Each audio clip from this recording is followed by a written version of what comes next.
Okay, everyone, welcome to Promotable. Welcome to our event tonight, Data-Driven Diplomacy. So really excited to have everyone on tonight. I know there's a lot of other places you could be, but rest assured we'll have you done before the debate tonight, so you'll have plenty of time to go back to that. So I'm Aaron Fallouse, founder and CEO of Promotable. So before we get going, a couple quick announcements. I'm going to talk about Promotable for a second. And then also just wanted to let everyone know who signed up for the post-event discussion. You should have gotten a Zoom link and an email earlier today. Feel free to reach out to us if you haven't seen that yet. We'll look forward to seeing you immediately after this event. So just wait for me to close it out, and then we'll see you in the other one. And with that, so Promotable, who are we, right? So we are a workforce accelerator.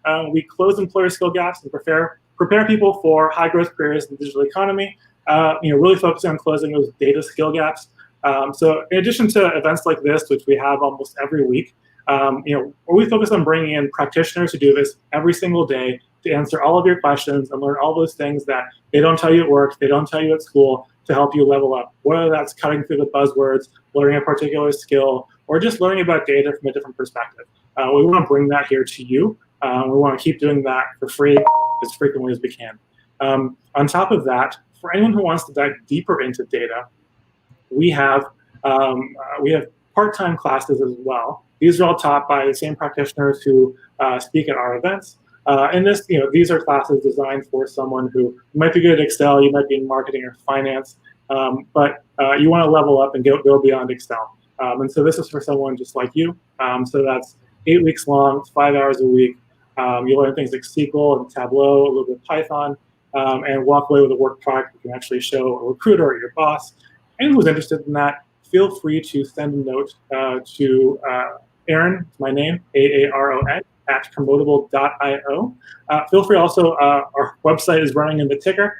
Feel free to check that out as well. Send a note there. I'll be hanging out after the talk for a few minutes as well. Feel free to just drop a comment.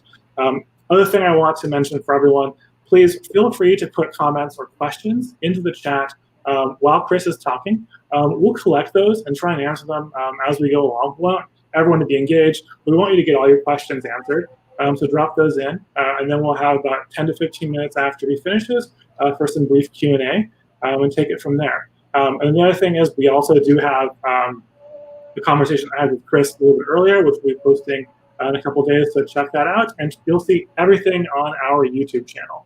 And last thing, if you do like these events, we'd really appreciate it while you're on LinkedIn. Please go ahead and give us a like, and because that's really helpful. We're still a small startup, and everything helps. So with that, let's kick it off. I'm going to hand it off to Chris and take it from there. I'm going to get myself off here and ready. Thanks. And like Aaron said, if you all have questions, I want to try to make this interactive because I know we all have been on Zoom calls today, so that can be a bit exhausting. So feel free to stop me and if you have any questions. So today I want to talk a little bit about the State Department and particularly analytics as a service there. And I'm going to focus mostly on 2010 to 2014. And I'm going to try to make this as quick as possible so we can get to more of a discussion if that's of interest. So, I'm going to just begin with a quick disclaimer, which is that I no longer work at the department. And so it is pretty important to me to just kind of note that these views are very much my own. And there may be certain cases where I use the present tense, but this is very much kind of my take on my time there. So just quickly about me. So I just finished up a master's degree at Chicago. Some of my kind of research focuses and interests are down here, which happy to talk about offline some other time. And then I was at the department from late 2014 to very end of 2018, actually right in the midst of the prolonged government shutdown. Unrelated, I was planning on leaving then anyways, but it was a very interesting time to leave. So what we're going to talk about today.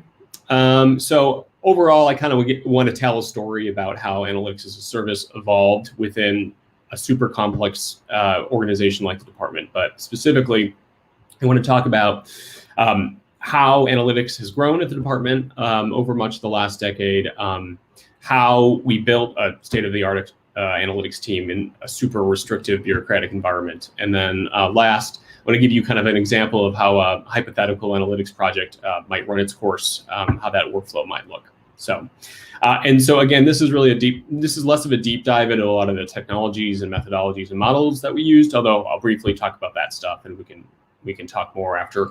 But it's more of a snapshot of like what analytics as a service looks like within a super large, complicated government agency. So we're going to start as a bit of background with the QDDR. And the QDDR was an effort that began at the very beginning of the Obama administration. It was actually emulating something that the DoD did a few years prior. And the main idea was really trying to at least project, if not achieve, accountability in government through more empirically driven means, decision-making and evaluation. And so it actually, Hillary Rodham Clinton, Secretary Clinton was the first Secretary of State during the Obama administration. So she really spearheaded the first one in 2010, 2011. And then it is quadrennial. So there's been two since then. And the only difference, between 10 and 14 is that the first one was really just kind of high level focused on monitoring and evaluation within the project cycles and program cycles of the department. But the second one started to introduce new ideas like open data, data literacy internally, kind of an entrepreneurial spirit of risk taking internally, and somewhat more technical topics like data science within the data science realm, that is. Then I wanted to give you all just kind of a very broad overview of what this kind of arc of evolution was over the last 10 years. So, so concurrent with this QDDR, we see that the organization, it starts growingly accommodating analytics and evaluation shops. First, a lot of them began as very localized analytics shops, popping up in various bureaus and offices throughout the department, kind of almost organically. And they were mostly concentrated in public affairs wing and the operations wings of the department. And as the technical and the technological and personal assets in these various groups kind of start to grow over time, over the years, as does the complexity of their tasks, a lot of them start to see budgetary increases, so they start to grow their personnel footprint and their continue to grow their technological footprint.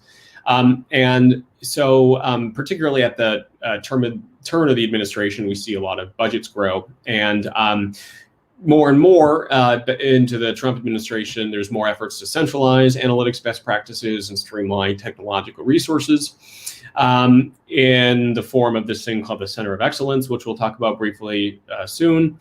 And in certain cases, actually large reorganizations within the department are made to be very analytics centric. They are focusing, they're kind of focused around analytics and evaluation. So that's kind of, this is kind of a highlight of all these. I mentioned some specific projects that were kind of big milestones in the sort of like, hey, we can actually do like data-driven thinking here. Just very briefly, I kind of mentioned this like hubless spokes model of analytics offices kind of springing up throughout the department. This is this is the super crazy complex org chart, which in fact you do learn pretty well if you spend enough time there. And you'll see where I've blocked off these little boxes. These are bureaus that had a fairly robust analytics shop during my time there particularly.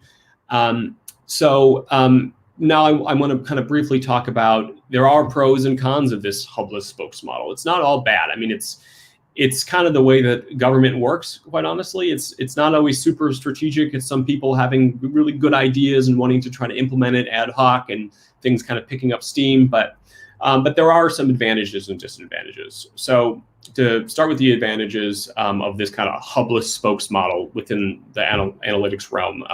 Number one, you have more localized subject matter expertise in these localized analytics offices, and the ability to tailor analytics services to the very localized, specific, procurement, security, and organizational requirements of that bureau.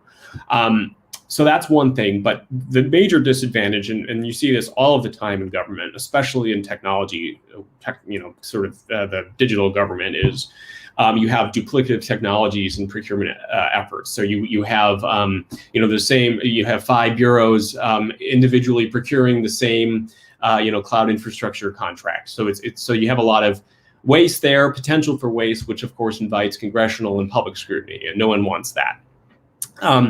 So that's kind of where we were, particularly before the new administration came in around 2015, 2016. So the new administration comes in 2017, and we have this thing called the redesign effort, which kind of facing very deep proposed, though I will say never realized spending cuts. Secretary Tillerson, who was Secretary Kerry's successor, leads an effort that begins to kind of force more inter-bureau discussions on cooperation and deduplication, not just in analytics, but kind of more broadly.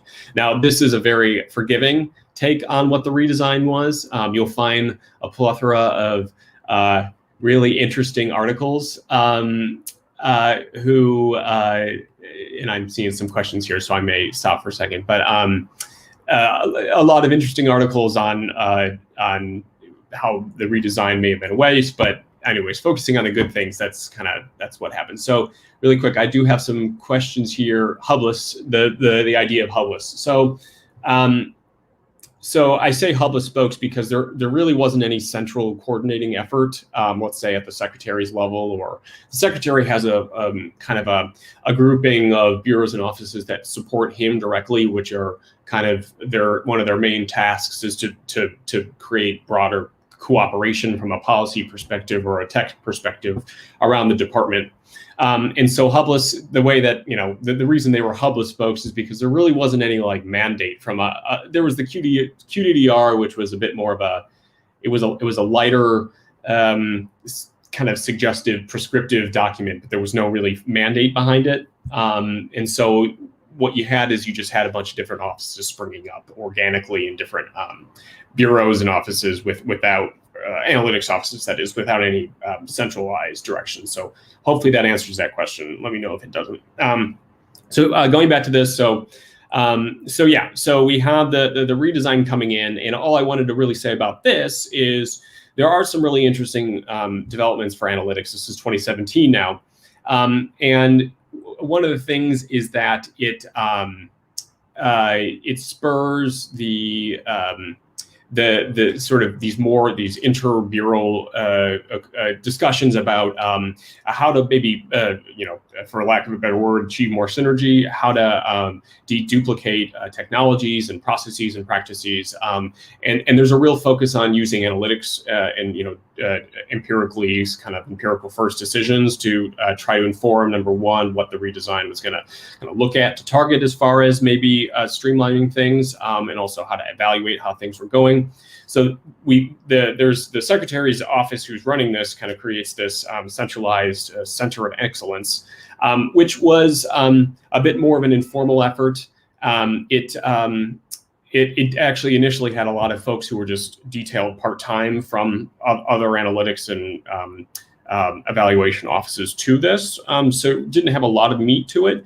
But over the years since then, and I don't actually have a lot of direct experience with the Center of Excellence, but it has grown quite a bit more, and it's become quite a bit more formalized. So very quickly, I'm going to talk about more my area of expertise within analytics, but we have a few more questions here. So what models did the redesign come from?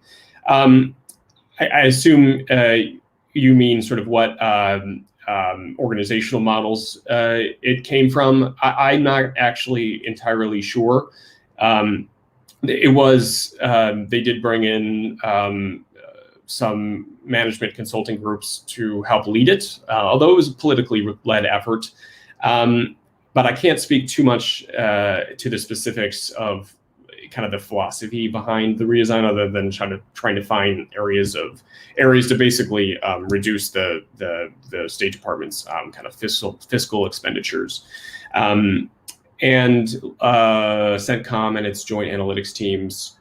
I'm not totally sure what you're asking there, but I'll come back to that later. So what I really want to get to in more detail is global public affairs. And the reason is not only because I work there and I have a much more kind of specific idea of what was going on in global public affairs, but GPA, and actually it had previous names, but let's just call it GPA for now. It's always kind of been, it's often been a driver of change and innovation within the department. And certainly was over the last 7 years in analytics. And so it's a pretty auspicious place for innovation to happen in the department. And the reason is because it's public affairs, a lot of it is, you don't have as many classified elements, so there are fewer security restrictions. And the mandate of global public affairs in general, which is kind of like the department's marketing wing, honestly. It's kind of marketing for the US government in a lot of ways, and exchange and kind of global public engagement. And it requires a lot more creativity and building contractual and grant partnerships with private sector and partners outside the department. So GPA is a lot more inclined towards risk-taking, out-of-the-box thinking, and certainly a more sort of iterative, projectized approach to things than, let's say, a lot of the policy bureaus. So off the Office of Analytics and to a certain extent, Research and Evaluation Unit are some major drivers of innovation in analytics at the department over the last 7 years in particular. And this is kind of where my seat was. So I wanted to talk a little bit more in specifics about the Office of Analytics. Your question, Sarah, what does data governance look like within the government? That's a big question. We can maybe get back to that at the end, but that's a good question. It's just it's not an easy question to ask. But thank you for that. We can try to get to that. So yes, the Office of Analytics.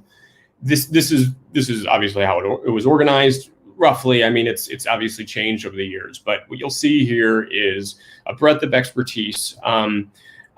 Particularly given our role as it's really marketing analytics, what we were doing for the department. Given the fact that we were in public affairs and we were analytics shop, we mostly had sort of marketing focused objectives, some operationally focused objectives. But so we have a breadth of expertise and staffing flexibility. And I'm going to go a little bit more into what I mean by both of those things. And then we can maybe talk a little bit more about what these individual roles do if anyone has questions. So as far as breadth of expertise, the office is built on 6 foundational levels of expertise. So when the office was being developed and grown, these foundational levels of expertise were adequately defined. We always sought to hire along these lines. And so roles and the sort of grade/seniority levels, the different roles were filled after evaluating each candidate according to these layers of expertise. And of course, in many cases, we looked for personnel that had experience and or interest in more than one of these things. There was certainly a premium for generalists in this space. And I haven't explicitly said it here, but another really important thing was obviously foreign policy and foreign language expertise. In many cases, less important than a policy bureau. But if someone could come in and say, with Chinese, or who had, worked on, Middle East policy in grad school, that was always super, super helpful. It's just like in any business, being able to know exactly what the business sorts of problems are is super helpful as an analytics professional. So, and then on the other thing, as far as staffing flexibility, and I think this is even more important to the success of the office, is in government, and particularly this type in digital government, it's really important to strike a good balance between civil service personnel and contract hires. And the reason is because, and it's difficult because staffing flexibility is difficult in government because the civil service, it requires a lot of time to hire, transfer, promote, and even in certain cases, terminate civil servants. So it's a long time commitment.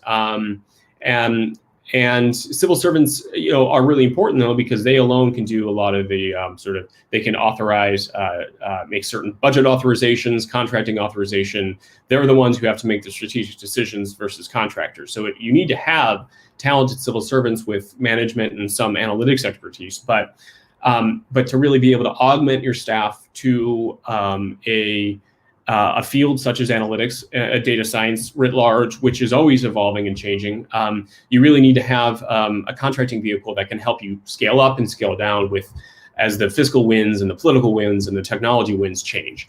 So, that's kind of the balance we sought to strike. And on the org chart previously, I kind of showed which roles were contract, which ones were typically civil service. Of course, one of the big cons of contracting is in the short term, it is a lot more expensive.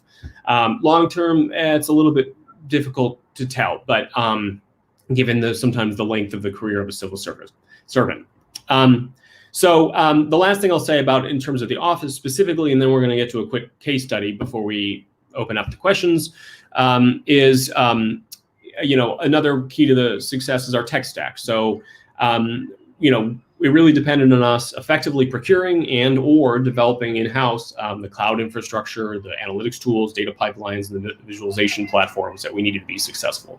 So in many cases, this consisted of a concerted effort to understand all the analytical needs of our clients. So our bureau, other bureaus, other embassies, other consulates around the world. So really understanding what their problems are, understanding at every given time our development capabilities, understanding sort of the commercial third-party options for different analytics tools, and of course our budget. And so earlier on, as we were evolving, we certainly had more of a preference for third-party tools. Just we needed kind of proof of concepts in terms of what we were doing and why it was useful to the department. But in other cases, as things started to evolve and pick up steam, and we had more development expertise, we could start doing more kind of departmental tailored solutions in house. So that's kind of a bit of what I wanted to address about GPA. But now I wanted to chat a little bit more about a specific case study, and then I will stop talking just for questions. As far as what are you trying to market, this is Bill's question. I will definitely get to that. The more specifics after this. This should answer your question as to kind of what specifically our kind of work was doing. So for our case study, I think the first thing I wanted to say is, we, like any business, like any organization, really thought about who our clients were. And our clients in this case could have been anything from other bureaus or other offices within our bureau who had analytics needs broadly defined, or embassies and consulates all around the world, or in certain cases, the White House or the National Security Council. So it really ran the gamut. I guess it was kind of the curse of competence, because we had a lot of interesting requests coming in kind of from all over.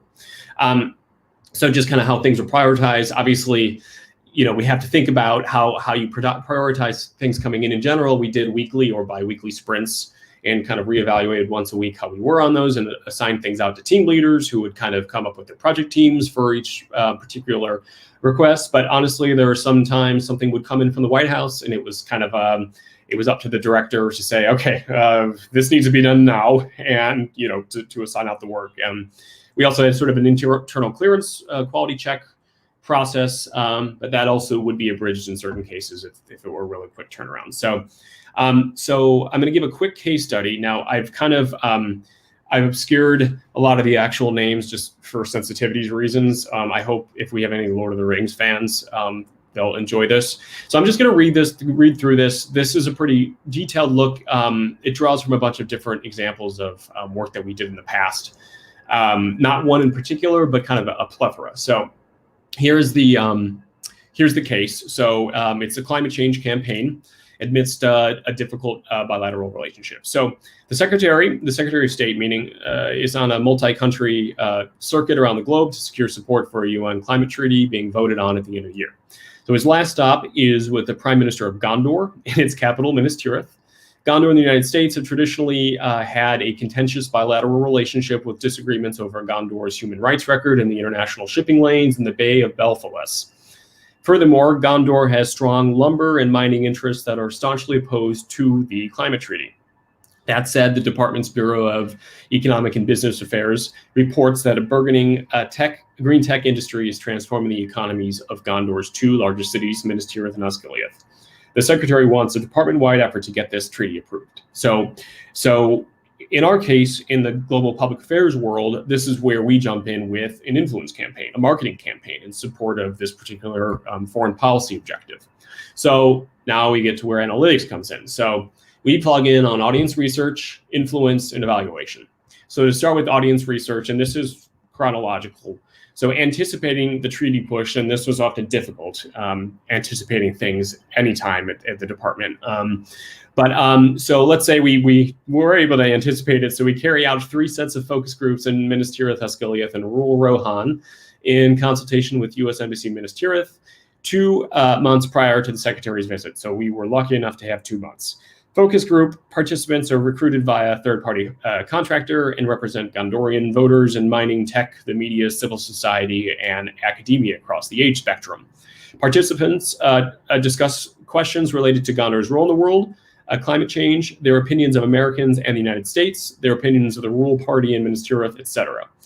Analytics meaning the Office of Analytics, sends a detailed analysis of the results of the focus groups, along with an updated Gondor media landscape report to the Secretary's office and to the Embassy Minas Tirith. So this is where we're really, sort of preparing for how we're going to direct our influencing resources, which I'll talk about next. But one big influencing resource is just the Secretary himself or herself.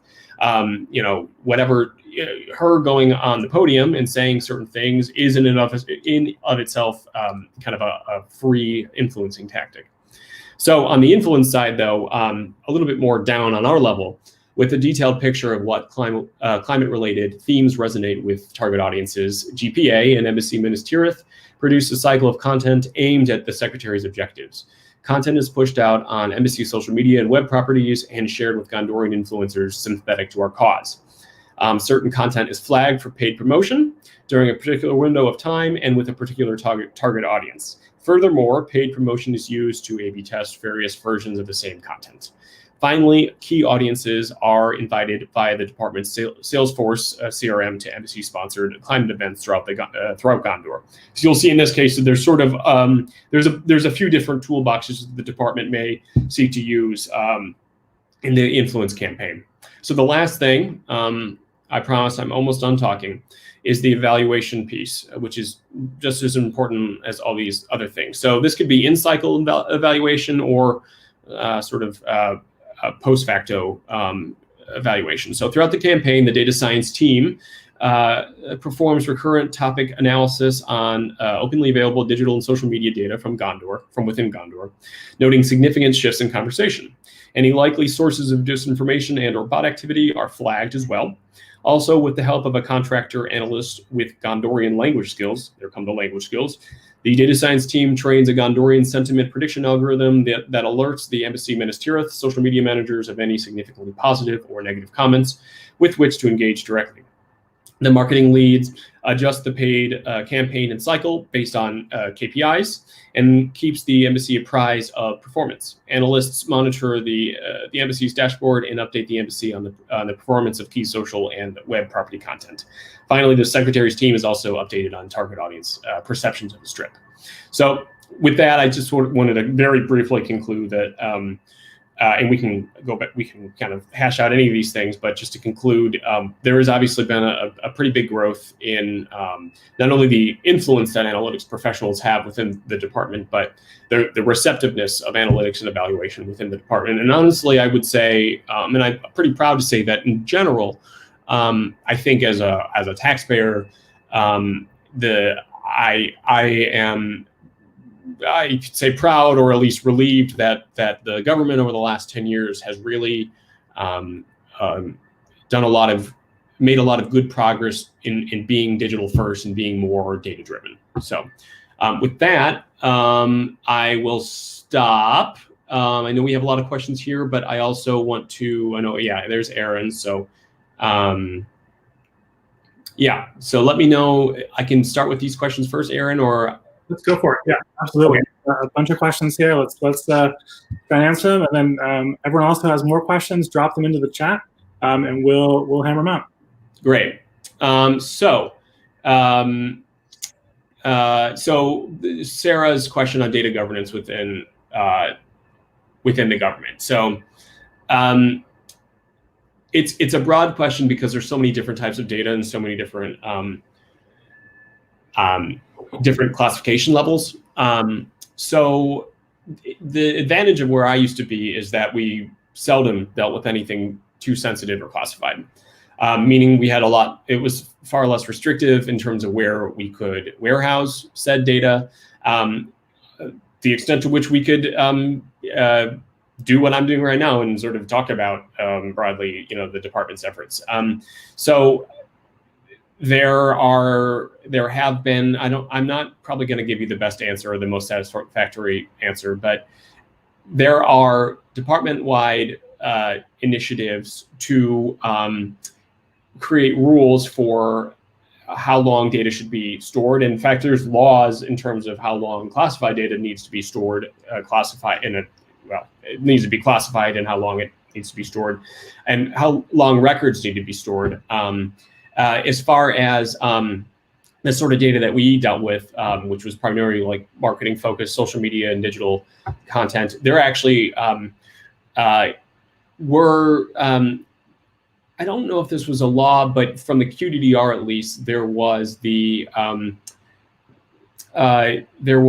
prescription that the department should be warehousing all of its social media and web data from whatever year it started. So that way we could have a good idea of kind of because this is an investment, like the department it's public affairs activities, the monitoring social media accounts, putting content out there, responding to our audience. That's all an investment. So to the extent to which we are investing in that, we should also be tracking how we're doing. And so there are regulations as to how long that needs to be warehoused as well. But I have to say, governments have so much data, not necessarily like all creepy data. There's so much, there's a bunch of HR data. There's a bunch of procurement data. I didn't actually talk much about the procurement analytics at the State Department, but that's another really impressive initiative that they have. So it's a very brief answer to your question. So Bill's question, what are you trying to market and who's the marketing department's users for each market and offering? RFE is, RFE, okay, yeah, if that is so. Getting info on okay, so what are we trying to market? We're trying to market U.S. government objectives. We are trying to market foreign policy objectives, foreign policy initiatives. In certain cases, it's really on the nose, like what the government wants, like signing a treaty. Certain cases, it's more thematic stuff, like the department may host like a pro-civil society, pro-journalistic integrity workshop in Albania, and we may want to promote that. Obviously, much smaller scale effort, but so those sort of thematic things that align with the value systems of the U.S. government, which are frankly pretty politically agnostic. And RFE Radio Free Europe is not actually DOS. It's under what used to be called the Broadcasting Board of Governors, and is now U.S. I can't remember the name of it. It recently changed, but they are separate and at least ostensibly independent. Although there was some interesting press about that recently, at least with Voice of America. But there is certainly cooperation in terms of methodology sharing, technology sharing, kind of just best practice sharing. It still is a government organization. They don't take cues from the department in terms of what they address. Let me just point. I wanted to highlight Sam's question here because I think it speaks to as a former person who thought who studied IR and then went into tech. I think both Sam's question and also Justin got some kind of similar question asking, I think, what kinds of skills do you need to work in particular with data in state? Like, is it a little bit different from where you're at now, for example? Is this something you need to set yourself apart? And then Justin asked if there are any tools that you're using off the shelf, or that you were using off the shelf, or is it primarily either like stuff created in house for security purposes? Oh yeah, a lot of questions, but I figure I want to highlight those especially for anyone who's trying to leverage tech skills or data skills within, I think, government more broadly. I think it's going to be really an important question. So yeah, I'll get to that, and then after that, after I discuss that, I'll get to the FOIA questions that I'm seeing as well. So as far as the skills, so for me and for people who are civil servants, I briefly touched on the fact that civil servants have, one might call it the added burden of needing to manage the procurement, the budget, the contracting, the strategic kind of direction of the office. You are an actual government official versus a contractor who is a third party official. And quite honestly, if there's anyone in HR, it's always a very interesting balance, because your contracting colleagues are very much your colleagues, even though officially they're not. A lot of them are cleared personnel. A lot of them have similar, if not more, access than you do. So there's always a weird divide. So for the civil servants, in many cases, half of your time is going to be taken up by just like massaging the organization and getting things through. And there are certainly civil servants with Python development, R development skills, Linux development skills. Some of them were PhD'd, social scientists, doing a lot of hypothesis testing and designing focus groups, designing surveys. But in general, I would say the people who are applying the kind of hardened skills that we often think of in the broadly defined data science field are a little more likely to be on the contractor side, because of what I said. The flexibility of hiring is really important. When you hire a civil servant, you effectively are kind of committing to them for a career, and that's a hard bet to make, particularly in a field like data science and analytics and evaluation. So a lot of the tools and techniques that you may be familiar with from a more typical marketing analytics, marketing data science shop, you will see in this kind of environment. As far as the tools and techniques and the extent to which we might do third-party stuff, we were fortunate, given the less secure environment in which we worked, to be able to do a lot of work with a lot of third-party vendors on different interesting analytics tools. One of them I really liked a lot was TrendKite, which is sort of a small competitor to Meltwater. There was another tool called Crimson Hexagon, which is an interesting tool. But we also, like I said, more and more develop things in-house as our personnel footprint and our developer footprint really increased. But in certain cases, the problem isn't necessarily the skills in-house, it's just getting access to the data. And as restrictions to social media and web content data became more and more restricted, particularly the government, for totally legitimate reasons, which definitely happened while I was there, and it's probably still happening, particularly around 2017 with Cambridge Analytica and whatnot. We had to play by a whole new set of rules in terms of just getting data itself that was useful. On the FOIA note, was the transparency a priority, and did you work with your FOIA office? How did that work out? Yeah. So transparency, honestly, for our shop, for analytics within global public affairs, wasn't a huge issue. Because a lot of it was unclassified, and quite often you can chat about to some extent with a lot of outside folks. I mean, we would have people go to conferences and talk a little bit about like how the U.S. government is using this piece of technology. We did get FOIA'd, which is not uncommon. I mean, a lot of people get FOIA'd, we didn't have to do anything different than any other office in the department has to do. When you get FOIA'd, you basically, actually, we helped the FOIA process a little bit because someone like wrote an API for like, like our Slack environment to like pull out things that the requests from the FOIA office a lot more efficiently. So that actually probably saved FOIA resources a bit.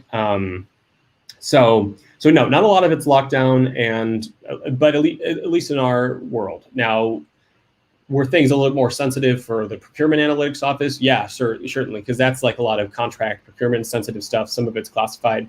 Of course, there's a whole other world of intel, and that's a whole another thing. So, all right, we've got time for one more question before we're out of time. Feel free to. I think you guys are doing, if you were doing any ML or AI. Yeah, I can talk a little bit about the ML AI question. Yes, VOA also seems to be under AGM is the name of that. And Smith, oh yeah, Ross, you know your Smith month, huh? That's cool. Very cool. Anyways, so yeah, as far as ML and AI, so there's a really cool book called Competing on Analytics, which is not new. It's like 10 or 15 years old. That that illustrates in a lot of business situations what the development of or evolution of a analytics organization is.